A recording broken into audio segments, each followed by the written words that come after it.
السلام عليكم ورحمة الله وبركاته. ازيكم عاملين ايه؟ يا رب تكونوا بخير. رمضان كريم وكل سنة وانتم طيبين. احنا تقريبا قربنا نخلص كتاب داعي القلق وابدأ الحياة، ودي الحلقة رقم 8، يعني خلاص قربنا نوصل للنهاية. بس قبل ما نوصل لازم اقول لك حاجة، انت بتعاني من مشكلة خطيرة ومش واخد بالك. دماغك مش بتقف صح حتى وانت نايم، في افكار بتجري وراه. طب مستعد تجرب حاجة معانا؟ حاول توقف تفكيرك كده لمدة 5 ثواني. يلا جرب معايا. شفت؟ مستحيل تقريبا، بس تعال نشوف ازاي نقدر نتحكم في ده.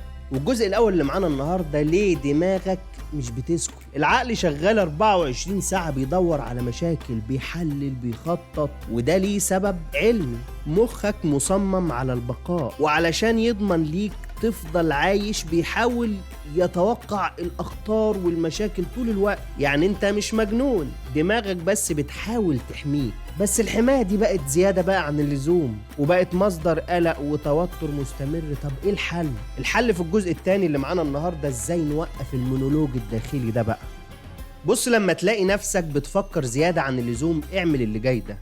أول حاجة، وقف نفسك شوية، خد نفس عميق وراقب أفكارك كأنك بتتفرج على فيلم. مجرد ما تبدأ تلاحظ إنك بتفكر، الأفكار بتقل لوحدها. تاني حاجة، شتت نفسك بحاجة مفيدة. فجأة قوم، امشي، غير وضعك، اعمل حاجة بجسمك وهتشوف الفرق بنفسك. تالت حاجة، استخدم تقنية الإيقاف الصادم. اسأل نفسك ايه اللي يفيدني دلوقتي ممكن اعمله، ولو الفكرة ملهاش لازمة طنشها فورا.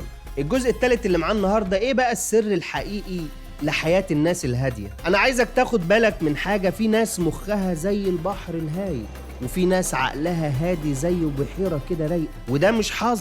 خليني اقولك ان ده كان تدريب. جرب تعمل تمرين بسيط جدا كده كل يوم لمدة دقيقة واحدة بس. اقعد ساكت، ركز بس على نفسك ولا تفكر في اي حاجة. ما تستهونش طبعا بالدقيقة دي لانها بتدرب مخك على الهدوء. وفي النهاية احنا كده قربنا نخلص الكتاب، فاضل اخر حلقة وهنقفل على كل حاجة، وهتعرف فيها حاجة لو طبقتها تعيش براحة عمرها ما خطرت ليك على بال. مستنيك في الحلقة الجاية. لايك وشير وتعليق تقول لي رأيك فيه، ومستني منكم دعم كبير. وبس كده، سلام.